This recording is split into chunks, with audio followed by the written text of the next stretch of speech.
This is VFL Weekly Wrap for round 13. Go through the results first.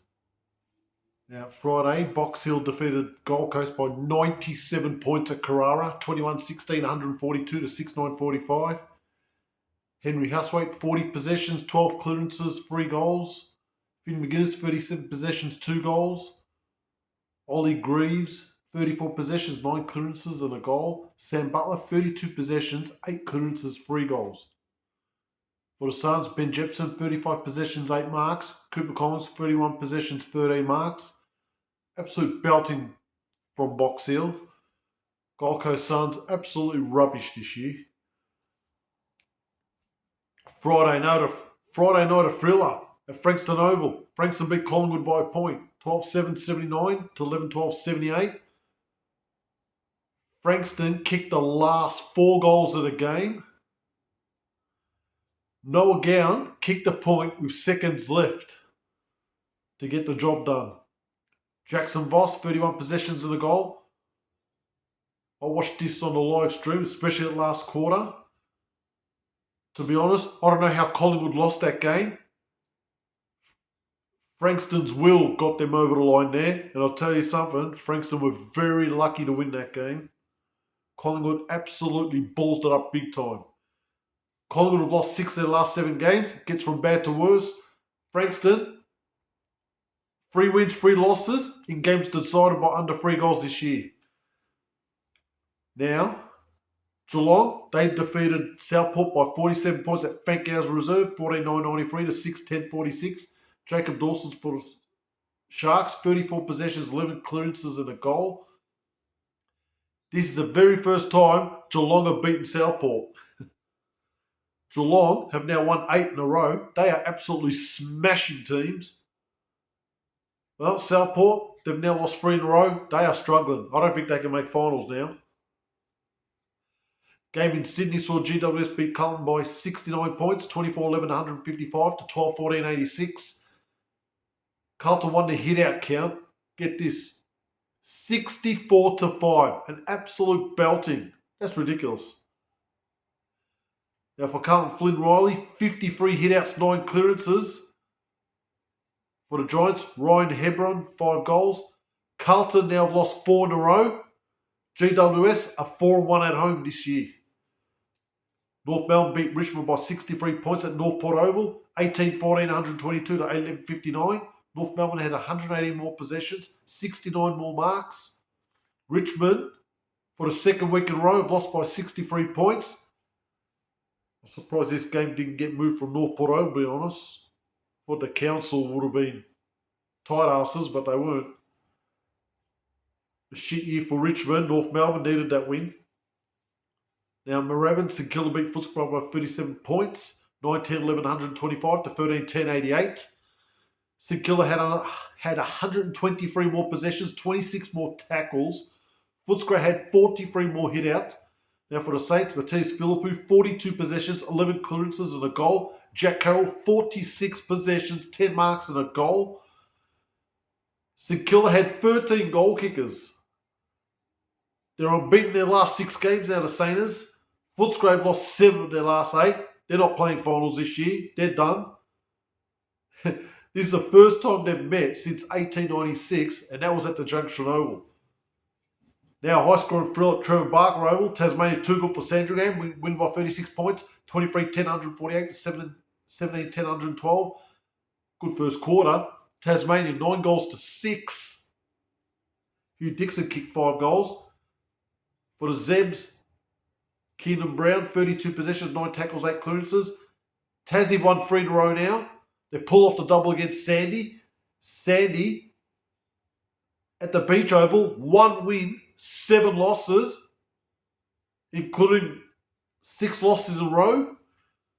At home, that is. And they've only got 2 home games left, so they haven't been getting it done at home. I went to 2 games. The first one was at Point Gellibrand, Williamstown, Casey. Williamstown easily winning by 37 points, 18-13, 121 to 12-12, 84. Willie 7-4 to 2-1 in the first. Casey 3-7 to 2 behinds in the second. Willie 8-5 to 2 goals in the third. Casey 5-4 to 3-2 in the last.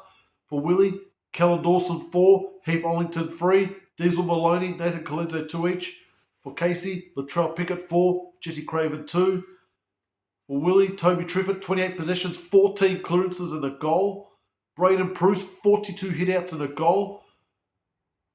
For Casey, Bailey Laura 31 possessions and a goal. Riley Bonnie 32 touches. Williamstown had 11 goal kickers. Casey had more possessions and more inside 50s. Willie won the hit-out count 77-18. Now that wind was blown towards the city end. Mate, I reckon this was worth 4 goals, easily. Well, Willie used it well in the first quarter. Casey blew it in the second quarter by kicking 3-7. And I reckon that halfway mark of the third quarter, Williamstown looked like they were struggling.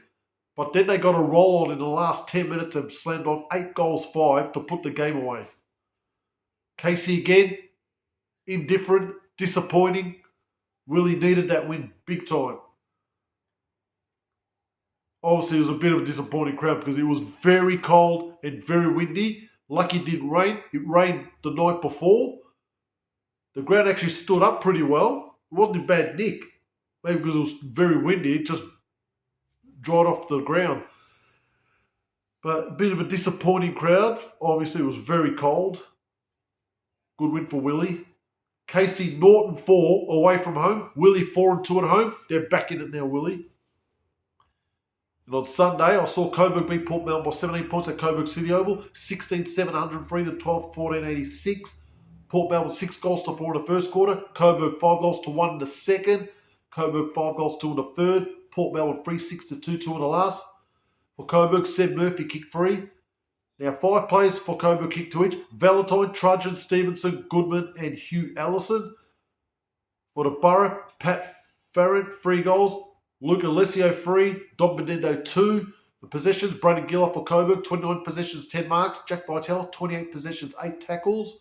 Joel Trudgeon, 24 possessions, 2 goals, 8 clearances. Cooper Keogh, dominant in the ruck, 38 hit-outs, 7 clearances. For the Borough, Ben Hobbs again, 34 possessions, 14 clearances. No other Port Melbourne player got to 20 possessions. He was the Lone Ranger. Now Coburg had 83 more possessions, 34 more marks. Now Coburg were 39 points up, 90 minutes in the third quarter. It was pretty much over. Because at that stage, they had kicked 10 of the last 11 goals. Coburg had far too much run for them in that second and third quarter. And I thought Port Melbourne had a decent first quarter. But Coburg just dominated ground level. They had too much run. They had too much pace. Port Melbourne couldn't get their contested game happening. And their efficiency. It looked like Port Melbourne had 4 good inclusions, but it looked like they just went a little bit too big in that game. Now, Port got their contested possession game going in the last quarter, but the Horse had bolted by then. Like I said, Coburg, mate, they probably should have been further in front. They should have been basically 10 goals up. They just dominated that third quarter. It was ridiculous. But a great win for Coburg. Port Melbourne, a bit disappointing. It was a good crowd there, don't get me wrong. Nice weather, ground held up very well. It was a good crowd. In my opinion, it should have been bigger. It should have been a better crowd. It's a bit disappointing, but it was still a good turnout. A good contest. Now, head-to-head, 176 times these two teams have met. Port lead 99-73.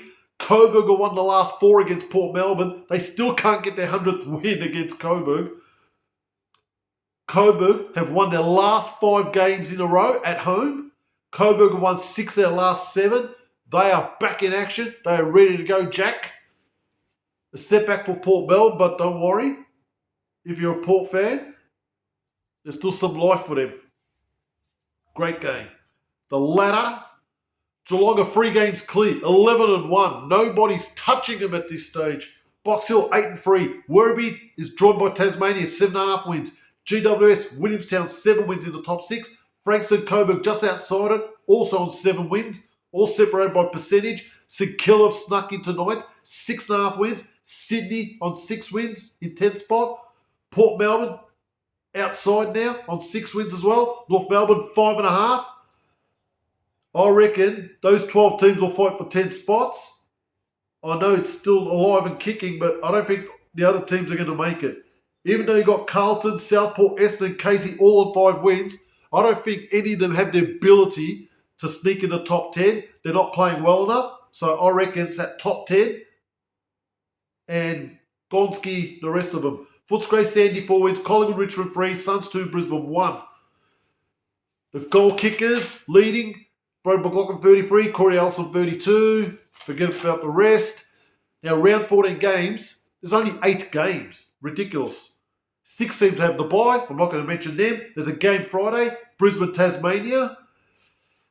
Now, there are 5 games on Saturday. The one I'm going to, Carlton Werribee at Princes Park at 10 a.m. should be a belter. Last time Werribee played there, they won the flag in 2024. Box Hill played GWS. Sydney against Sandy. Collingwood, Richmond. Sharks will be interesting. Sunday, North Melbourne play Essendon. Port Melbourne Suns. I don't know which game I'm going to on Sunday, if I'm going to go. That was a fascinating week again. Bit cold. But fascinating week of VFL. It's really starting to wind up now. Wind up, wind down, whatever you want to call it. It was a great week of football. See you next time.